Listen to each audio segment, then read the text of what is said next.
नमस्कार साथियों, बहुत ही स्वागत है आपका हमारे यूट्यूब चैनल कुमार स्टूडियो 688 में। हम मध्य प्रदेश का सामान्य अध्ययन पढ़ रहे हैं और आज हम पढ़ेंगे मध्य प्रदेश में रेल परिवहन की व्यवस्था।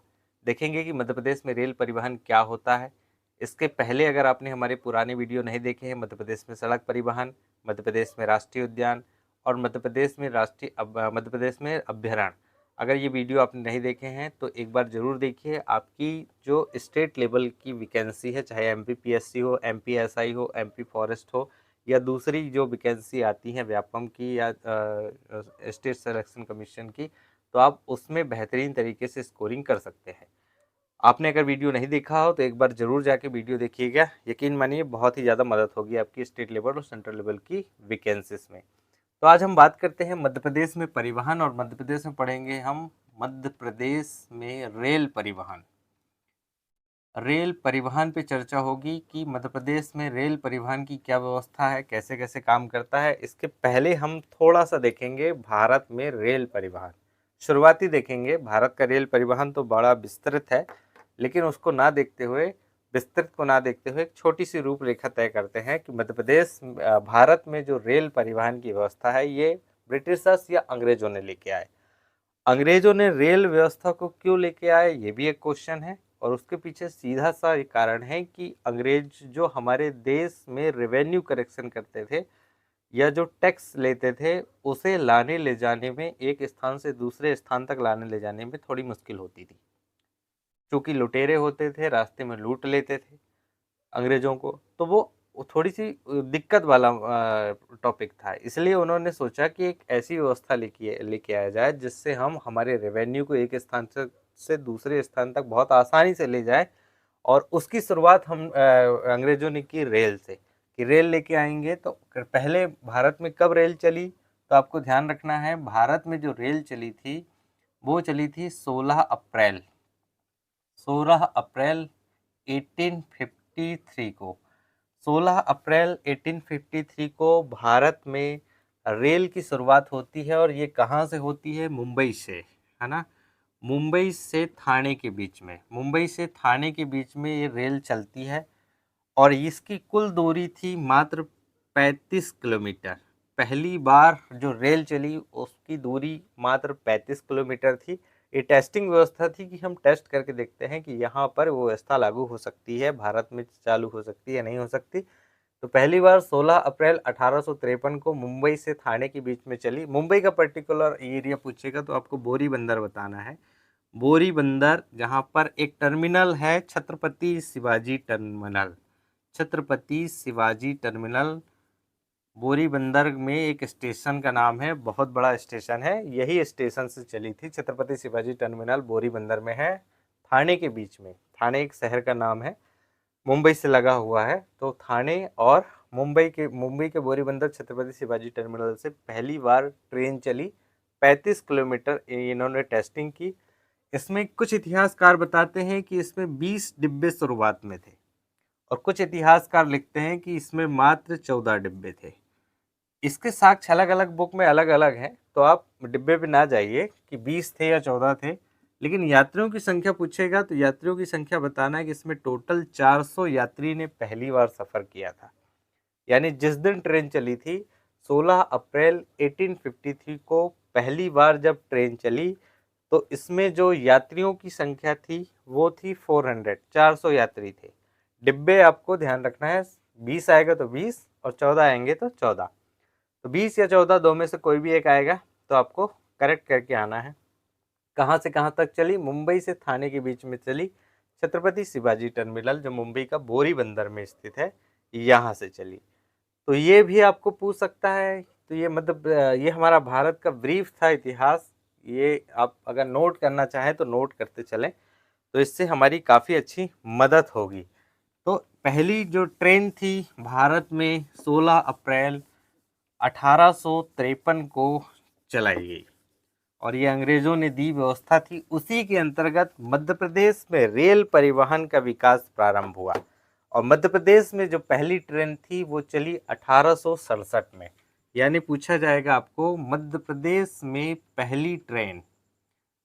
पहली जो ट्रेन थी वो कब चली, पहली ट्रेन या पहली रेल लाइन कब चली?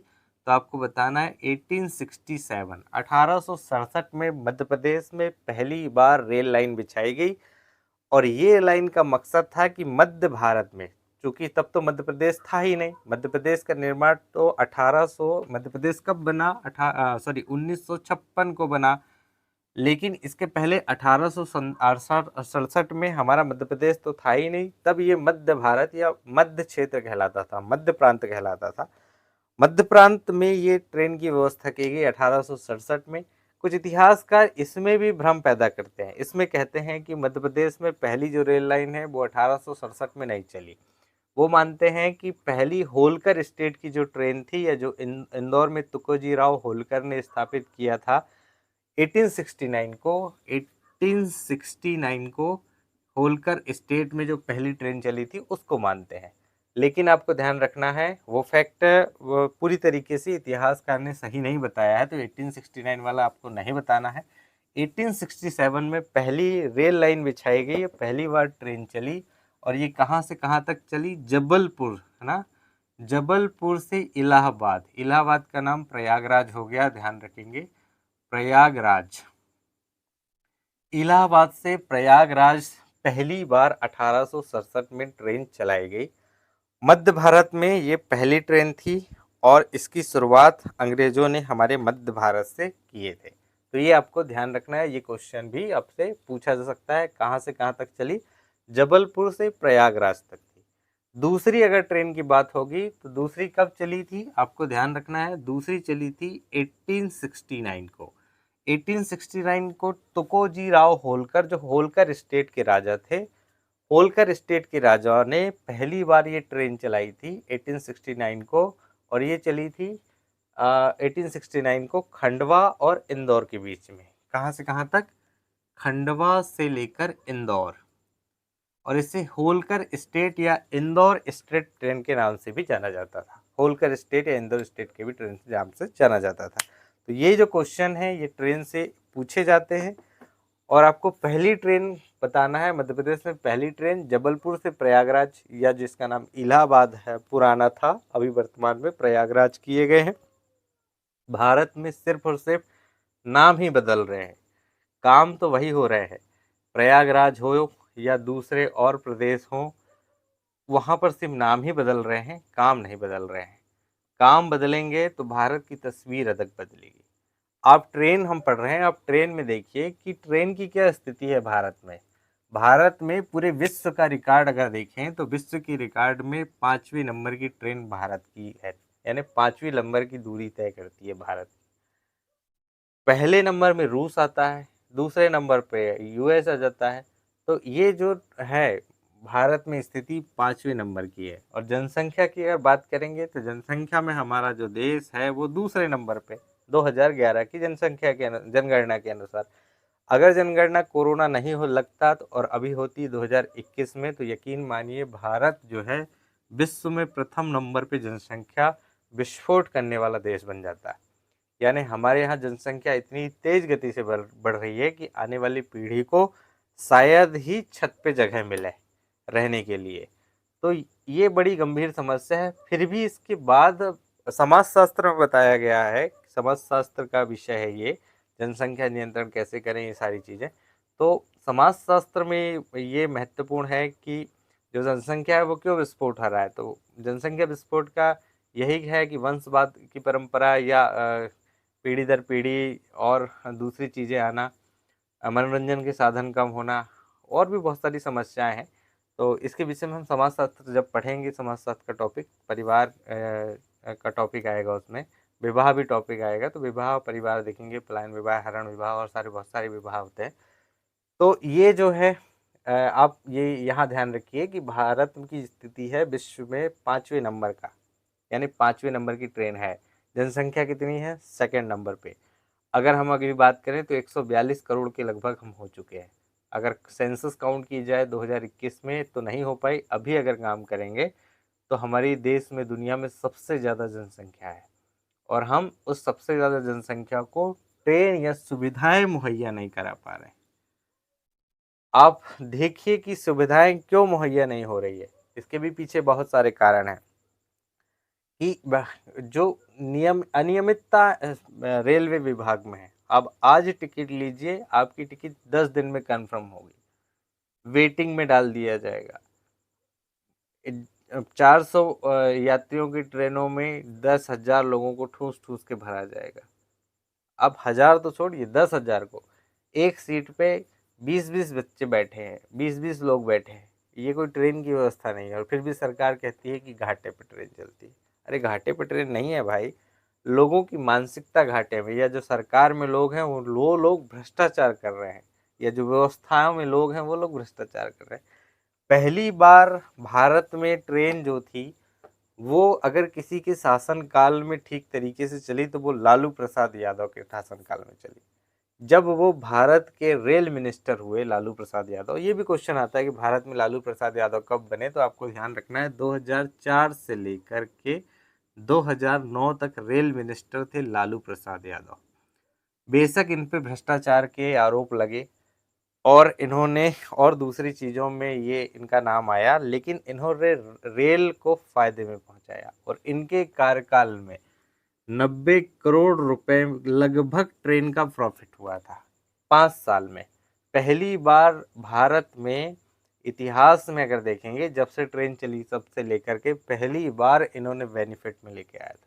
तो कुछ तो काम किए होंगे, बहुत बढ़िया काम किए होंगे। और भारत में जो रोजगार है ये ट्रेन के माध्यम से ही मिलता है, यानी 15 लाख कर्मचारी लगभग जो है ट्रेन में काम करते हैं, या ट्रेन की उसकी स्थिति में 15 लाख जो कर्मचारी हैं वो काम कर रहे हैं। तो सबसे बड़ा विभाग तो है ही है रेल का। पैसेंजर भी ज़्यादा जाते हैं। लालू प्रसाद यादव की भी बात हो गई। 5वें नंबर पे दुनिया में भारत का नाम आता है ट्रेनों में, जबकि होना तो फर्स्ट में चाहिए था जनसंख्या के हिसाब से, पर नहीं हो पाया। ये बड़ी समस्या है भारत के सामने। तो ये हम देखें मध्य प्रदेश की स्थिति, कि मध्य प्रदेश में पहली ट्रेन जो थी वो 1867 में जबलपुर से प्रयागराज चली, और दूसरी जो ट्रेन थी वो इंदौर खंडवा से इंदौर चली 1869 में। ये होलकर स्टेट थी, और इसे तुकाजी राव होलकर ने चलाया था। तुकाजी राव होलकर उस जमाने में होलकर स्टेट के राजा थे, और इनके प्रयास के द्वारा ये दूसरी ट्रेन भारत में चलाई गई, मध्य भारत में चलाई गई। ये भी क्वेश्चन आपको पूछ सकता है।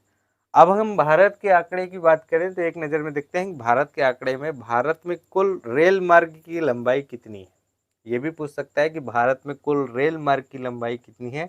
तो आपको ध्यान रखना है 66,687, 66,687 टोटल रेल मार्ग की लंबाई है। रेल मार्ग की लंबाई कहाँ की?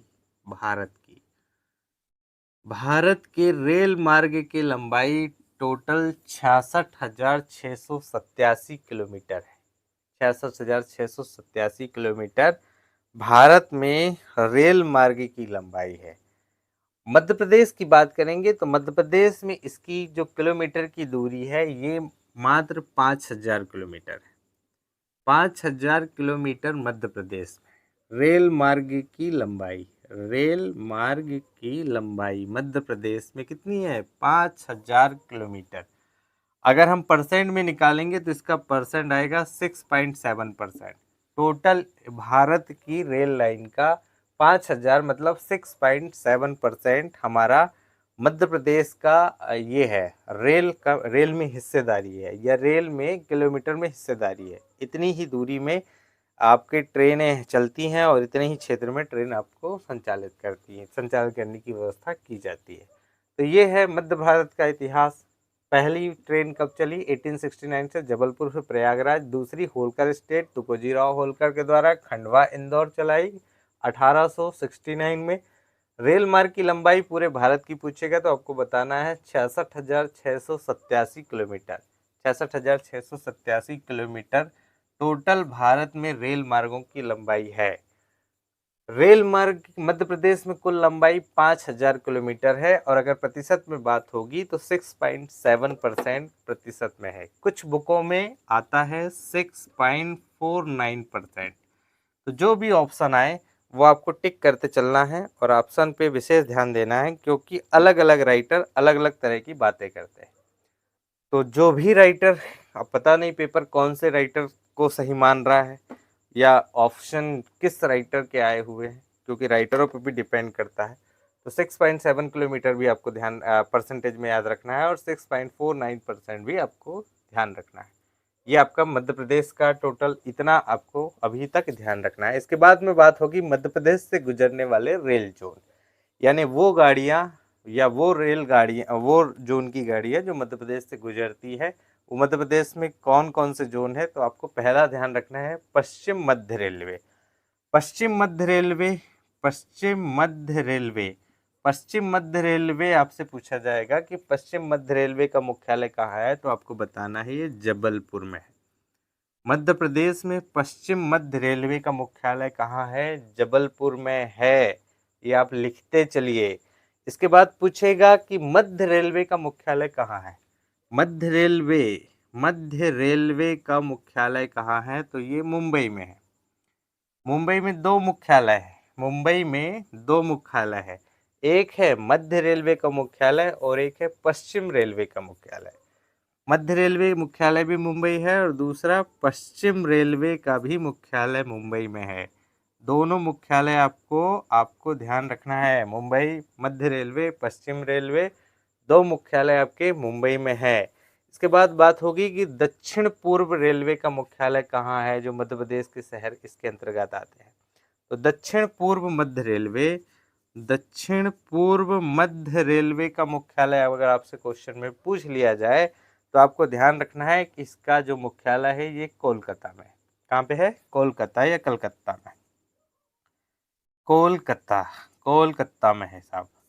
और इसके अंतर्गत जो जिले आते हैं, इसमें सिवनी आता है, इसमें छिंदवाड़ा आता है, इसमें मंडला आता है, इसमें आपका डिंडोरी आता है।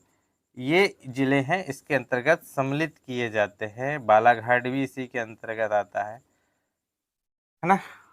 मध्य रेलवे में पूछेगा तो आपको ये बताना है जबलपुर, जबलपुर बताना है, जबलपुर इसके अंतर्गत आता है। मध्य पश्चिम मध्य रेलवे के अंतर्गत जबलपुर आता है। मध्य रेलवे के अंतर्गत आपसे पूछेगा तो ये भोपाल का जो इलाका है, भोपाल के आसपास के जो रेलवे स्टेशन शहर हैं वो इसके अंतर्गत आते हैं। पश्चिम मध्य रेलवे के अंतर्गत आपसे पूछेगा तो इसके अंतर्गत जो मालवा के जिले हैं, इंदौर, ये तमाम जो जिले हैं वो इसके अंतर्गत आते हैं पश्चिम रेलवे के अंतर्गत। इसके बाद है उत्तर मध्य रेलवे। अगला है उत्तर मध्य रेलवे। उत्तर मध्य रेलवे का आपको अगर मुख्यालय पूछेगा तो बताना है प्रयागराज, है ना। प्रयागराज जो है वो उत्तर मध्य रेलवे का मुख्यालय है। उत्तर मध्य रेलवे का मुख्यालय प्रयागराज है। इसका पुराना नाम है इलाहाबाद। इलाहाबाद जो है इसका पुराना नाम है। अगर इसके जिले पूछेगा तो एक तो जबलपुर आते ही आता है, तो जबलपुर यहाँ पर आपको ध्यान रखना है, जबलपुर यानी पश्चिम मध्य रेलवे का जबलपुर है ही है। और साथ ही उत्तर मध्य रेलवे का जो मुख्यालय है ये जबलपुर में है, लेकिन इसके जो ज़िले आएंगे ये जबलपुर आएगा और जबलपुर के आसपास कटनी, ये जो ज़िले आएंगे वो इसके अंतर्गत आ जाते हैं। साथ ही साथ इसमें जबलपुर के अलावा जो उत्तर के ज़िले हैं, जैसे आपका ग्वालियर हुआ, भिंड हुआ, मुरैना हुआ, शिवपुरी हुई, तो ये जो ज़िले हैं उत्तर मध्य रेलवे के अंतर्गत आते हैं। तो ये रेल जोन है, आपको ध्यान रखना है। पश्चिम मध्य रेलवे मुख्यालय आपको ध्यान रखना है जबलपुर। ये तो नहीं पूछा जाता है, ये आपको याद नहीं रखना है तो भी चलेगा। इसके बाद देखते हैं कि मध्य प्रदेश के और जो क्वेश्चन रेल विभाग के अंतर्गत पूछे जाते हैं। तो देखते हैं कि रेल विभाग का मुख्यालय कहाँ है। रेल सेवा विभाग, है ना, ये देखना है, रेल सेवा विभाग, सेवा विभाग।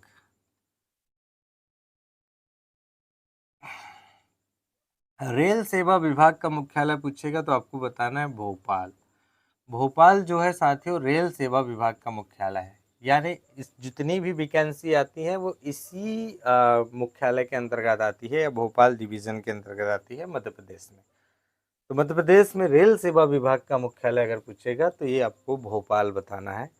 साथ ही आपको ध्यान रखना है कि मध्य प्रदेश का जो भोपाल जिले में हबीबगंज रेलवे स्टेशन है उस सत्र 2017 में देश का प्रथम निजी क्षेत्र का रेलवे स्टेशन बना। कब बना? 2017 में निजी क्षेत्र का रेलवे स्टेशन, निजी क्षेत्र का रेलवे स्टेशन बना Habibganj railway station. Habibganj railway station निजी क्षेत्र का रेलवे स्टेशन बना। और ये रेलवे स्टेशन बनने के बाद ये कौन से कंपनी ने बनाया? तो बंसल ग्रुप भी ध्यान रखना है, बंसल, है ना, बंसल। बंसल जो ग्रुप है, इस ग्रुप ने इस रेलवे स्टेशन को लीज में लिया सरकार के द्वारा और इसे निजी क्षेत्र में कन्वर्ट कर दिया। निजी क्षेत्र से कन्वर्ट करने पे इसने सुविधा तो बढ़ाई और सुविधा के साथ सुविधा शुल्क भी बढ़ाया। यहाँ पर व्यवस्था की मध्य प्रदेश में प्रथम बार वाईफाई देने की व्यवस्था की, यानी या इस रेलवे स्टेशन पे आप जाएंगे तो वाईफाई फ्री मिलेगा। वाईफाई के साथ साथ क्लीननेस, यानी वहाँ पर जो स्वच्छता है उसका भी विशेष ध्यान रखा। बंसल ग्रुप के माध्यम से ये चलाया जाता है, निजी क्षेत्र का है ये रेलवे स्टेशन। साथ में इसमें एक भी ध्यान रखना है कि मध्य प्रदेश में पहली बार कैशलेस ये कर दिया गया। कैशलेस मतलब बिना पैसे वाला, ऑनलाइन, हर चीज ऑनलाइन, टिकट भी खरीदो ऑनलाइन, प्लेटफॉर्म टिकट खरीदो तो ऑनलाइन, कैशलेस रेलवे स्टेशन बना दिया गया। तो ये मध्य प्रदेश में 2017 में निजी क्षेत्र में हबीबगंज जो भोपाल में है, हबीबगंज कहाँ पे है ध्यान रखेंगे, भोपाल में है। इस रेलवे स्टेशन को पहली बार क्या बना दिया गया? कैशलेस बना दिया गया और बंसल ग्रुप को दे दिया निजी क्षेत्र में काम देखने के लिए। और बंसल ग्रुप ने क्या किया? कैशलेस तो बनाया ही, साथ में स्वच्छता बढ़ाई, क्लीननेस बढ़ाई और इसमें फ्री वाईफाई दी। मध्य प्रदेश में फ्री वाईफाई। भारत में पूछेगा कि भारत में सबसे पहले वाईफाई देने वाला कौन सा आपका रेलवे स्टेशन था? तो वो ध्यान रखना है, जबलपुर है ना। जबलपुर जो था वो भारत में पहली बार वाईफाई देने वाला ये था, क्या कहते हैं, रेलवे स्टेशन। तो ये भी आपसे यहीं पर आप जान लीजिए कि भाई मध्य प्रदेश में भारत में पहली बार वाईफाई देने वाला जबलपुर था, लेकिन मध्य प्रदेश में पहली बार वाईफाई दिया तो बंसल ग्रुप ने दिया, या बंसल ग्रुप ने ये चलाया निजी क्षेत्र का।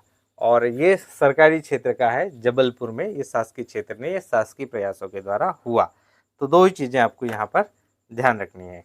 अगला हो सकता है कि यहाँ, हाँ, इससे क्वेश्चन हो सकता है कि इसमें आईएसओ सर्टिफाइड है ना। आईएसओ जो है वो स्टैंडर्ड सर्टिफाइड है, विश्व स्तर की रैंकिंग कराता है, यानी आपने सुविधाओं में कितना इम्प्रूवमेंट किया ये बताता है आईएसओ। तो ये हबीबगंज जो रेलवे स्टेशन है ये मध्य प्रदेश का पहली बार आईएसओ सर्टिफाइड प्रमाण पत्र प्राप्त करने वाला रेलवे स्टेशन बना था। तो ये भी आपको ध्यान रखना है, कौन सा?